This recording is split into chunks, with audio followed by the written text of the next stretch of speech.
Okay, we recording it now. In the last session, we discussed about the operators and logical operators and arithmetic operators and comparison operators. And today's session, we will continue with the rounding functions, and we will take a look at the information functions and text functions also. Okay, I just quickly go to the Power BI desktop and we will take a look at the rounding functions. And before that, you should be knowing the basics. Okay, when you write, how do you write a measure? We'll discuss about the measure and calculated column in the next session. In today's session, I'll just show you how to create a measure. There are two different ways you can create a measure. You can click on the modeling ribbon and then you just select new measure. Okay. And here in the under the modeling ribbon, you can find a lot of options like a new measure, quick measure, and new column and new table. And so the new table already have given you the demo, while showing the calendar table, right? So how to create a date table. In that situation, I've used the new table. Okay, and new column also we used it. Anyhow, we will take a look at each and everything in the later session. In today's session, I just show you how to create a new measure. Okay, how to create a measure. You remember yesterday in the last session, I discussed about the vertipack, all the things, right? So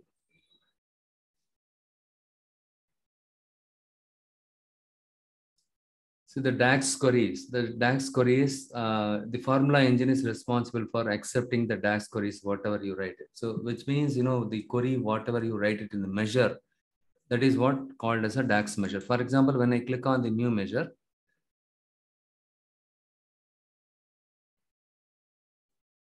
I'm going to write a simple measure.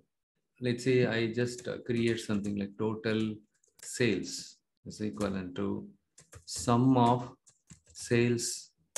Okay, this sales underscore W04 file as a column called sales. And I want to do the total sales. This is a simple measure. Okay, now the measure name is total sales. On the right side of the equal sign, you can see the function called sum. Inside the sum function, I just specified the column as sales, and it henceforth, if you want to find out the total sales, you just simply invoke this measure. Okay, call this measure, and you will get the total sales. Okay, once you create a measure, this measure can be reused. You don't have to do sum of sales every now and then. Got it?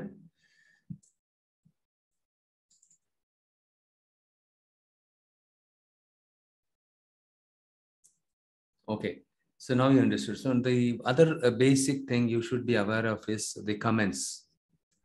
It is a best practice if you specify comments along with your queries or script. You take any language, specifying the comments along with your script or the programming language, right? So it is best practice so that later point in time, if any new developer joins, or the later point in, let's say if your program or if the report page involves so many measures and what each measure does, and especially the calculations, or if you use any complex calculations, in that case, if you want to understand what you did it in that, the complex calculations, right, by giving some business definition name, anybody can look at anybody, if they look at your script or DAX query, they should be able to quickly get an understanding of why this thing has been written. See, here we mentioned totals, it's fine. And for example, we want to compute the net margin or net margin percentage. So what formula used and how you used it, along with this, if you specify the text-like comment, that will help them to understand. There are two types of comment. One is single line comment. Single line comment, you can use a double hyphen. Okay, you can specify the double hyphen. Followed by this, you can specify the total sales for all the countries. So whatever the comment, this is called your comment. Okay, whatever the comment you write it after the followed by the two hyphen, that will not get executed. Only this, up to this, it will get executed. The DAX engine will execute only up to this. Anything if it finds double hyphen, it will simply ignore that. So DAX engine will understand anything. If it encounters double hyphen, that means that is a, followed by that there is a comment that is for business user. We don't do anything with that. Okay. So we got nothing to do with that. Simply it'll ignore that. Either you can use double hyphen or you can use double forward slash. Okay. You can use any one of them. This is for single line comment. If you want to specify multi-line comment, you can use something like, for example, if you wanted to get a bigger one, right? You just click on the down thing, the drop down thing, and then hold your alt key in your keyboard and press enter, so that it will come to the second line. Supposing you want to write more than one line of code, it will be good. Okay. Total sales, sum of sales 04, and so this is a single line comment, so that later point in time, if somebody wants to refer it, total sales for all countries. Okay. And multi-line comment, how you can specify, for example, you just you are not supposed to press enter. If you press enter, it will get executed. Mistakenly I pressed enter. For example, I just pressed home key. Currently my cursor is at the beginning of this one. You need to hold the alt key and press enter if you want to go to the first line. Okay, so here this is the multi-line comment. Multi-line comment. Just give me a second here. Somebody is knocking at the door. Give me a second.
Just give me a second. Sorry.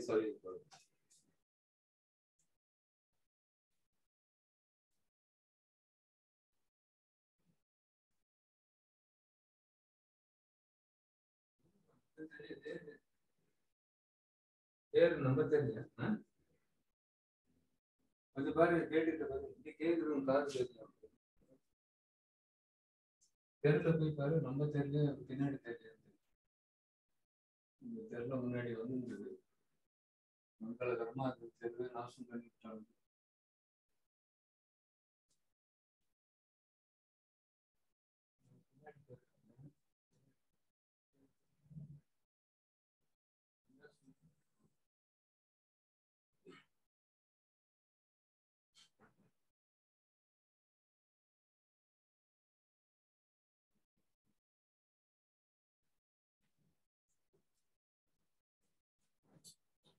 So I guess, sorry, there was some, Okay, so the multi-line comment, this is how we can specify it. Okay, so if you want to specify more than one line, so then you can specify like this multi-line comment. Okay, and how to write a measure. How to write it. So this is where you can specify. For example, if you want to compute something like total sales. Call calculate total sales for all the countries. Look here, so in this case, I have written the comment in more than one line using the forward slash and followed by that you need to specify star. And then you need to end, you need to tell Dax, hey, this is where the comment starts and this is where you end. Like HTML tag, right? So you need to start with this one, end with something, okay?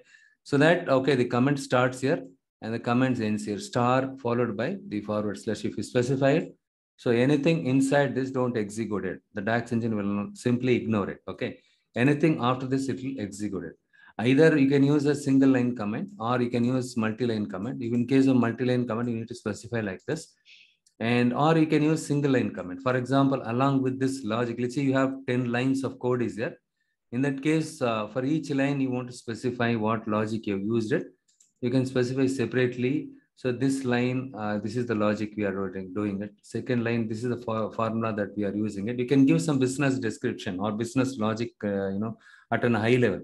So that later point in time, if you want to refer it back, it will be very easier. And if any new developer, they join your company, if you leave the company, when he opens the code, you should be able to understand quickly with the help of the comments. Okay. So now you understood. So once you write your comments, everything or script here, the Dax query, this is your Dax query. Okay. Click on the tick sign or press enter. If you press enter also, it will get executed. In case of any syntax error, it will throw an error. So the fixing the issues or any errors, you will become master of it, after some time. When you start write more measures or more Dax queries, over a period of time, you will become an expert in terms of fixing the errors. We will see what kind of errors you can expect it, right? So later sometime. So now you understood how to specify single line comment and multi-line comments. So the comments can be particularly helpful for complex queries with multiple lines and nested functions, and really helpful to explain and provide details about things like order of operations or the rationale for using certain functions. Okay, so that in that kind of situation, this is very much helpful. Next, what we will do is we will take a look at the rounding functions. You continue with the rounding functions.